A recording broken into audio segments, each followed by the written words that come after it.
Today, the government of Libya announced the death of Muammar Gaddafi. This marks the end of a long and painful chapter for the people of Libya.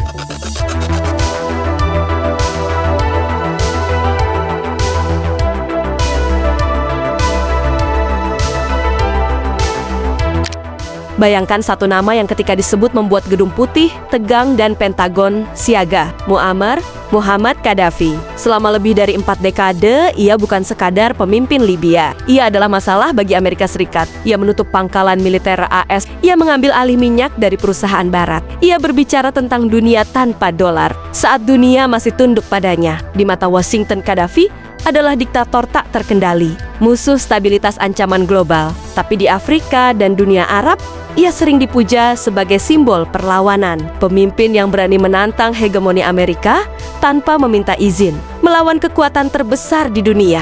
Amerika mencoba menekannya dengan sanksi, mencobanya dengan bom, dan akhirnya mencobanya dengan perang. Namun pertanyaannya bukan hanya mengapa Amerika membenci Gaddafi. Pertanyaan yang jauh lebih berbahaya adalah apa yang sebenarnya terjadi ketika seorang pemimpin kecil berani menantang kekuasaan global. Karena kisah Gaddafi bukan hanya tentang Libya, ini tentang kekuasaan, tentang perlawanan, dan tentang harga yang harus dibayar saat berhadapan langsung dengan Amerika Serikat. Malam ini bersama Jelajah Dunia, kita akan menceritakan gimana sosok Muammar Gaddafi, musuh bagi negara barat, tapi di Afrika dan dunia Arab ia sering dipuja sebagai simbol perlawanan. Pemimpin yang berani menantang hegemoni Amerika tanpa meminta izin.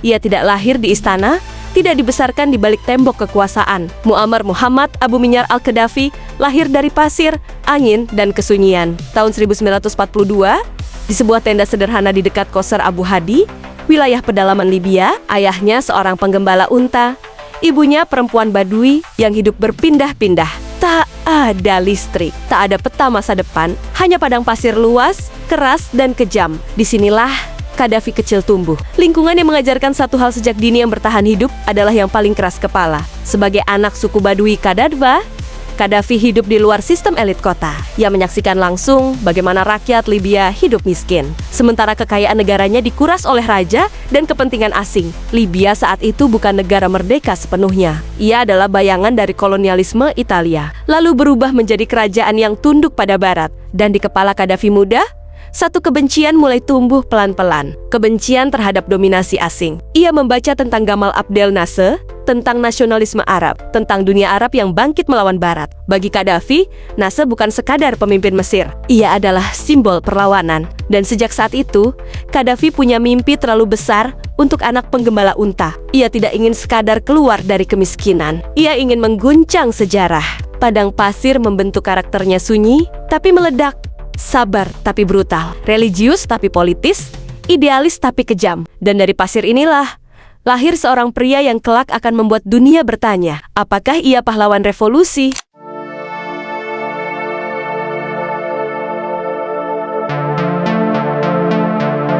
Libya akhir tahun 1960-an di permukaan, negara ini tampak tenang. Tak ada perang, tak ada kerusuhan besar. Tapi di bawahnya, bara sedang disiapkan. Raja Idris, penguasa Libya sejak kemerdekaan, sudah terlalu tua, terlalu jauh, dan terlalu bergantung pada barat. Minyak Libya mengalir deras. Namun, rakyat hanya melihat sisa-sisanya. Sementara itu, di barak militer sekelompok perwira muda mulai berbisik. Mereka menyebut diri mereka Free Officers Movement, terinspirasi langsung dari revolusi Gamal Abdel Nasser di Mesir. Dan di antara mereka, ada satu nama yang paling keras suaranya, Muammar Gaddafi.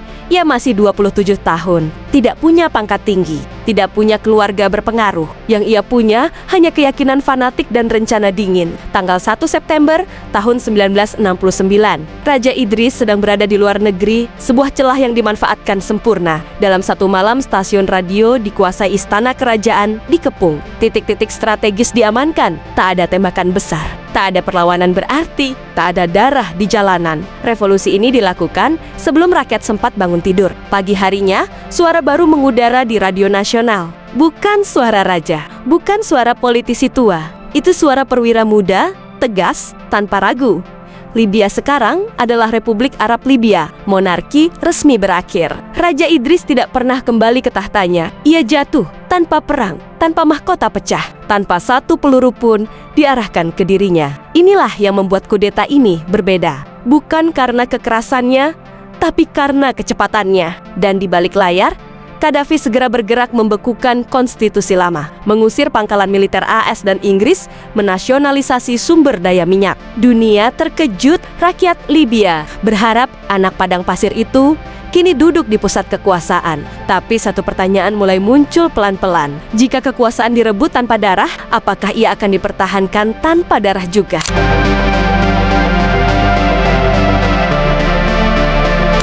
Setelah kudeta tanpa darah, Gaddafi tidak langsung menyebut dirinya presiden. Ia bahkan menolak jabatan itu. Menurutnya, presiden hanyalah bentuk baru dari raja demokrasi parlementer.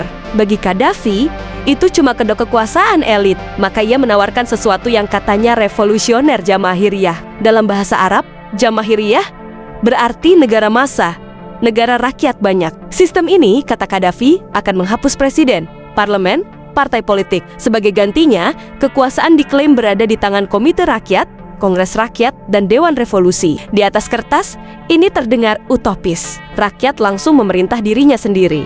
Tapi di lapangan, realitasnya jauh lebih kompleks. Gaddafi menyebut dirinya hanya pemimpin revolusi. Secara formal, ia tidak menjabat apapun. Namun, setiap struktur kekuasaan berujung pada satu nama. Ia bukan presiden di atas kertas, tapi ia adalah negara itu sendiri. Untuk menopang sistem ini, Gaddafi menulis buku kecil berwarna hijau, The Green Book. Buku ini menjelaskan ideologinya. Demokrasi perwakilan dianggap penipuan pemilu, disebut alat manipulasi. Partai politik dipandang sebagai pengkhianatan rakyat. Menurut Gaddafi, suara rakyat tidak boleh diwakili. Rakyat harus berbicara langsung. Masalahnya, siapa yang mengatur siapa yang boleh bicara? Di balik jargon partisipasi, lahir Komite Revolusioner, kelompok loyalis yang mengawasi, menekan dan menghukum siapapun yang berbeda pendapat. Kritik dianggap kontra-revolusi. Perbedaan disebut pengkhianatan. Dan perlahan, Jamahiriyah berubah bentuk. Dari negara tanpa presiden, menjadi negara dengan satu kehendak. Semua atas nama rakyat, tapi tidak semua suara boleh terdengar. Ironisnya, banyak rakyat Libya justru menikmati stabilitas, pendidikan gratis, layanan kesehatan gratis, minyak dibagi ke dalam pembangunan sosial. Bagi sebagian orang ini adalah sistem yang bekerja. Bagi yang lain ini adalah penjara ideologis tanpa jeruji. Dan dunia pun bingung, apakah Gaddafi seorang jenius politik yang melampaui zamannya, atau diktator yang menyembunyikan kekuasaan absolut di balik kata rakyat.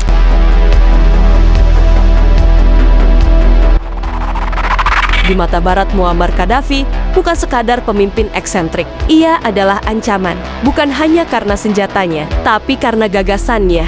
Gaddafi menantang satu hal yang paling dijaga barat, dominasi politik dan ekonomi global bagi Washington dan sekutunya. Ini bukan idealisme, ini pembangkangan. Media barat mulai membangun citra Gaddafi sebagai diktator gila, pemimpin tak stabil, dan simbol kekacauan Timur Tengah. Julukan pun muncul, Mad Dog of the Middle East. Tapi di Afrika, ceritanya sangat berbeda. Di banyak negara Afrika, Gaddafi dipandang sebagai penyokong kemerdekaan. Ia membiayai gerakan pembebasan, infrastruktur lintas negara, pendidikan, dan militer. Ia mendorong gagasan United States of Africa. Afrika bersatu dengan mata uang sendiri, paspor bersama, tentara kolektif.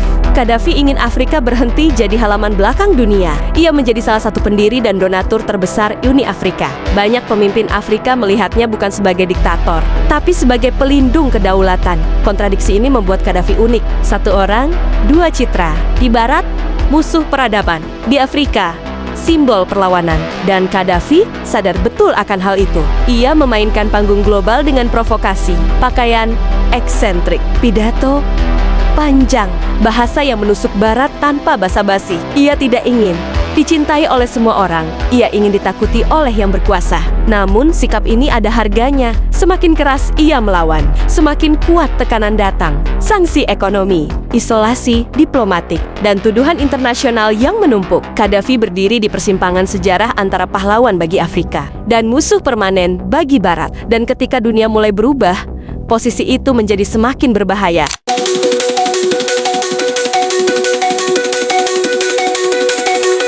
Bagi Barat, kesabaran terhadap Gaddafi akhirnya habis. Kata-kata berubah jadi tekanan. Makanan berubah jadi hukuman. Tahun 1980-an, Libya resmi masuk daftar musuh global. Gaddafi dituduh mendukung berbagai kelompok bersenjata internasional. Nama Libya mulai identik dengan satu kata, terorisme. Puncaknya terjadi pada ke-1986.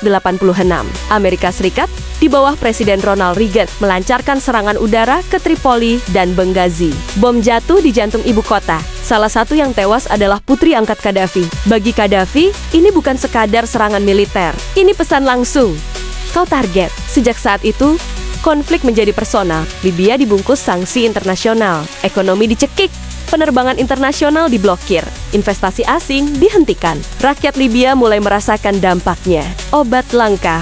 Ekonomi stagnan. Negara terkunci dari dunia luar. Tahun 1988, tragedi lain menghantam. Ledakan pesawat Pan M103 di Lockerbie, Skotlandia, 270 orang tewas. Dunia langsung menunjuk Libya. Dan meski bertahun-tahun Gaddafi membantah, tekanan global semakin tak tertahankan. Masuk era 2000-an, Gaddafi menghadapi pilihan pahit bertahan dan hancur atau berbalik arah. Dan untuk pertama kalinya, singa padang pasir itu menunduk. Tahun 2003, Gaddafi membuat langkah mengejutkan, mengakui keterlibatan Libya dalam Lockerbie, membayar kompensasi miliaran dolar, menghentikan program senjata pemusnah massal. Dunia terkejut. Gaddafi yang puluhan tahun dicap musuh, tiba-tiba membuka pintu untuk Barat. Pemimpin Eropa datang ke Tripoli. Kontrak minyak diteken, sanksi dicabut satu persatu. Dari target bom, Gaddafi berubah jadi mitra bisnis. Namun perubahan ini tidak membuat posisinya aman. Ia mungkin diterima di meja diplomasi, tapi tidak pernah benar-benar dipercaya. Barat tidak lupa siapa Gaddafi dulu. Dan Gaddafi sendiri tahu perlindungan itu rapuh. Ia selamat dari bom. Ia lolos dari sanksi. Tapi ia tidak menyadari satu hal, ketika dunia berubah cepat, mantan musuh selalu jadi target paling mudah.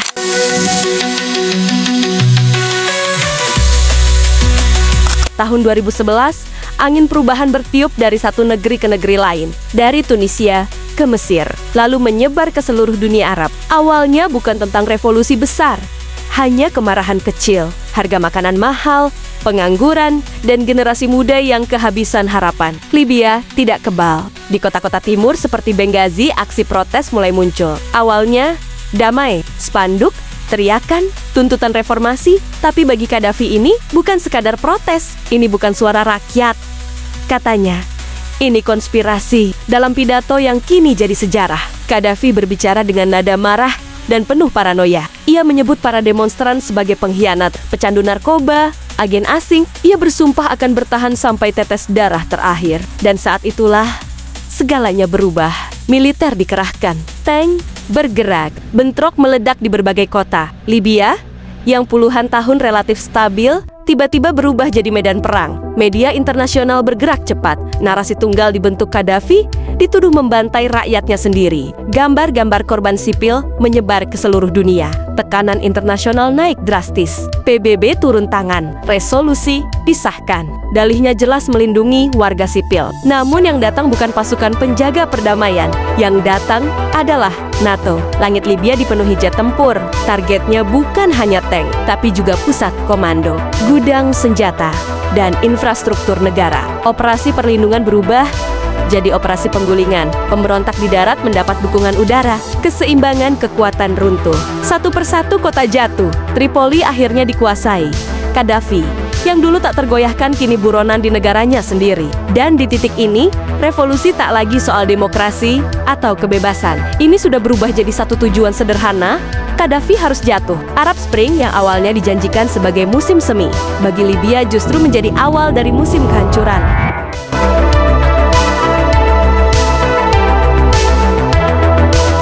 Oktober tahun 2011, Libya bukan lagi negara, ia adalah puing, debu, dan dendam. Tripoli sudah jatuh, istana kosong, bendera rezim diturunkan, dan Muammar Gaddafi, pria yang memerintah Libya selama 42 tahun, kini bukan presiden, bukan pemimpin revolusi, tapi buronan. Ia melarikan diri ke kota kelahirannya Sirte, kota yang dulu ia banggakan, kota yang kini dikepung dari segala arah. Tanggal 20 Oktober tahun 2011, konvoi kecil Gaddafi mencoba keluar dari Sirte. Tidak ada pasukan besar, tidak ada pengawalan elit, hanya kendaraan seadanya. Di udara, drone dan jet NATO mengintai. Dalam hitungan menit konvoi itu dihantam serangan udara, kendaraan hancur. Api, asap, dan kepanikan. Qaddafi lolos dari ledakan pertama luka, bingung, dan sendirian. Ia berlari bukan ke bunker, bukan ke istana. Ia bersembunyi di gorong-gorong air sebuah saluran sempit di pinggir jalan. Dari tenda Badui ke gorong-gorong. Di sanalah ia ditemukan oleh kelompok pemberontak.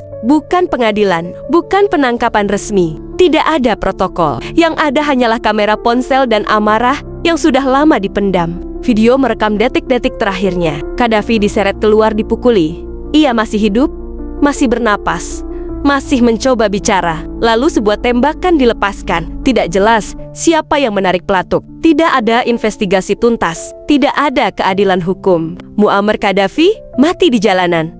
Tanpa pengadilan, tanpa vonis, tanpa kehormatan. Tubuhnya dibawa ke Misrata, disimpan di ruang pendingin daging, dipertontonkan ke publik. Orang-orang datang melihat, sebagian bersorak, sebagian diam. Sejarah ditutup bukan dengan palu hakim, tapi dengan peluru. Dunia bereaksi cepat. Pemimpin barat menyebutnya akhir dari tirani. Namun di Libya tidak ada perayaan panjang. Karena setelah Qaddafi meninggal, yang datang bukan perdamaian. Yang datang adalah perang saudara.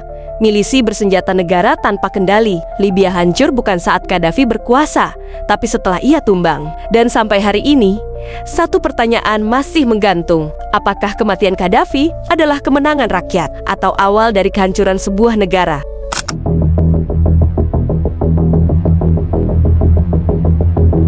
Muammar Qaddafi sudah meninggal, tapi perdebatan tentang dirinya belum pernah benar-benar berakhir. Bagi sebagian orang, ia adalah diktator yang pantas tumbang, pemimpin eksentrik yang menutup ruang kritik dan memerintah dengan tangan besi. Tapi bagi yang lain, Qaddafi adalah benteng terakhir sebuah negara, pemimpin yang menjaga stabilitas, menantang dominasi asing, dan berani berkata tidak pada Barat. Pertanyaannya, sekarang bukan lagi apakah Qaddafi orang baik atau jahat. Pertanyaannya adalah, apa yang terjadi setelah ia pergi? Libya hari ini bukan negara demokratis yang stabil. Ia terpecah, dikuasai milisi, dihantui perang saudara tanpa akhir. Negara kaya minyak itu berubah menjadi ladang konflik ketika satu tirani runtuh. Tapi tak ada sistem yang siap menggantikannya. Kekacauan menjadi warisan paling nyata. Kematian Qaddafi memang mengakhiri satu rezim, namun ia juga membuka luka yang hingga kini belum sembuh. Sejarah tidak pernah hitam putih. Ia kejam pada yang kalah dan lembut pada yang menang. Dan Muammar Qaddafi, anak padang pasir yang menantang dunia, akhirnya menjadi contoh betapa kekuasaan absolut baik yang dibungkus ideologi maupun revolusi selalu berakhir dengan satu hal yang sama, kesendirian. Karena dalam politik global, musuh bisa berubah jadi sekutu, sekutu bisa berubah jadi penonton. Dan ketika kejatuhan tiba, tak ada yang benar-benar datang menyelamatkan. Sejarah tidak bertanya siapa yang paling berani, ia hanya mencatat siapa yang bertahan.